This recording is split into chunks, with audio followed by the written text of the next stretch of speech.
بسم اللہ الرحمن الرحیم۔ آج کی ویڈیو میں ہم چیپٹر نمبر 2 اس کی ایکسرسائز 1 غیر ناطق اعداد کے متعلق جو ہے وہ MCQs جو ہیں وہ انشاءاللہ تیار کریں گے۔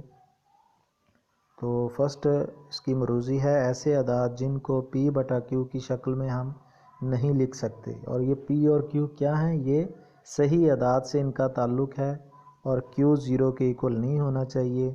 تو ایسے اعداد کون سے اعداد ہوتے ہیں؟ یہ یاد رکھیے غیر ناطق اعداد ہوتے ہیں۔ لیکن ایسے اعداد جن کو ہم P/Q کی شکل میں لکھ سکتے ہیں وہ ناطق عدد ہوتے ہیں۔ تو دوسری مروزی دیکھیے، کوئی ایسا ناطق عدد نہیں ہے جس کا مربع ہو۔ کوئی ایسا ناطق عدد نہیں ہے جس کا مربع ہو۔ تو 9 دیکھیے، یہ اس کو ہم مربع کی شکل میں لکھ سکتے ہیں، سکوئر کی شکل میں لکھ سکتے ہیں، یہ 3 کا سکوئر ہے۔ اور 1 جو ہے اس کو بھی سکوئر لکھ سکتے ہیں، 1 کا سکوئر۔ اور آخری دیکھیے 4، اس کو ہم 2 کا سکوئر لکھ سکتے ہیں، جبکہ 2 جو ہے آپشن سی، یہ اس کو ہم سکوئر کی شکل میں نہیں لکھ سکتے۔ تو یہی ہمارا آنسر ہے۔ کویسچن نمبر 3 دیکھیے، 2 کا جذر المربع 1 نہیں ہے، کہ 2 کا جذر جو ہے وہ کیا نہیں ہے؟ حقیقی عدد نہیں ہے، یا ناطق عدد نہیں ہے، غیر ناطق عدد نہیں ہے، یا یہ تمام آپشن ہے۔ تو اس کا آپشن جو بی ہے اس نے نہیں کا پوچھا ہے کہ جذر المربع نہیں ہے، تو ناطق عدد نہیں ہے۔ اس کے بعد اس کی 4تھ مروزی دیکھیے، 2 کا انڈر روٹ 5 کا انڈر روٹ بٹا 7 ہے، پھر 2 کا انڈر روٹ بٹا 3 ہے۔ یہ کس کی مثالیں ہیں؟ یہ حقیقی اعداد ہیں، ناطق اعداد ہیں، غیر ناطق اعداد ہیں، تو قدرتی اعداد ہیں۔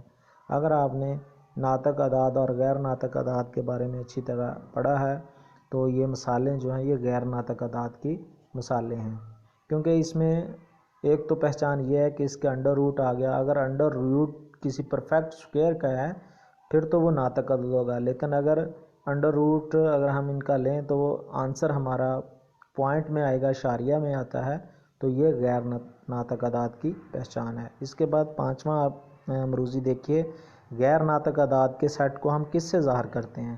تو یہ آئے گا Q- کے ساتھ، آخری جز ہے۔ اور ناطق اعداد کو ہم اگر ناطق کا آ جائے آپشن تو آپ نے پھر سی کو ٹک کرنا ہے، اگر ریئل نمبرز کا آ جائے تو پھر آپ نے بی کو ٹک کرنا ہے، اور اگر نیچرل نمبرز کا پوچھا ہوتا تو پھر ہم n کو ٹک کرتے۔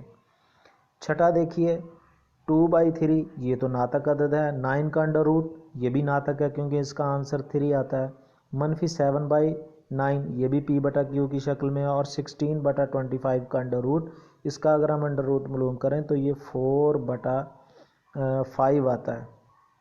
تو یہ ساری مثالیں جو ہیں یہ ناطق عدد کی مثالیں ہیں۔ اس کے بعد 7ویں مروزی دیکھیے کہ ایک عدد جس کی اشاری شکل غیر مختتم اور غیر متوالی، یاد رکھیے کہ غیر مختتم اور غیر متوالی کسرہ اشاریہ جو ہوتی ہیں وہ غیر ناطق اعداد ہوتی ہیں۔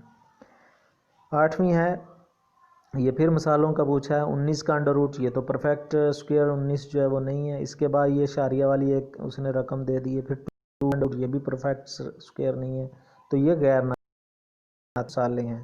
9واں دیکھیے، ناطق اعداد اور غیر ناطق اعداد، یہ ہم نے پچھلے لیکچر میں بھی دیکھا تھا۔ اگر ناطق اعداد اور غیر ناطق اعداد کا آپ کو سیٹ دیا گیا ہو تو یاد رکھیے یہ دونوں مل کر ریئل نمبرز بناتے ہیں، جن کو اردو میں ہم حقیقی اعداد کا سیٹ کہیں گے، تو پہلا یہ آپشن آ جائے گا۔ 10ویں مروزی دیکھیے، ناطق اعداد کے سیٹ کو ظاہر کرنے کے لیے، یہ اوپر بھی میں نے بیان کیا تھا، غیر ناطق کو Q- کے ساتھ ظاہر کرتے ہیں اور ناطق اعداد کو اکیلے Q کے ساتھ ظاہر کریں گے۔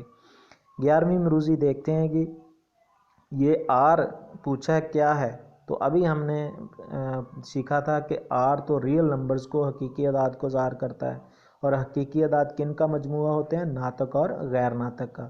تو ڈی آپشن ہے Q یونین Q- کے حقیقی اعداد جو ہیں وہ ناطق اور غیر ناطق کا مجموعہ ہے یا یونین ہے۔ اس کے بعد 12واں آپشن دیکھیے، کسی ناطق اعداد کو کسرہ اشاریہ میں تبدیل کرتے وقت تقسیم کا عمل اگر ختم ہو جائے تو وہ کون سی کسر ہوگی؟ وہ مختتم کسرہ اشاریہ ہوتی ہے۔ جب تقسیم کا عمل سٹاپ نہیں ہوتا، اشاریہ کے بعد اعداد اپنے آپ آتے جا رہے ہیں، تو وہ غیر مختتم کسرہ اشاریہ ہوتی ہیں۔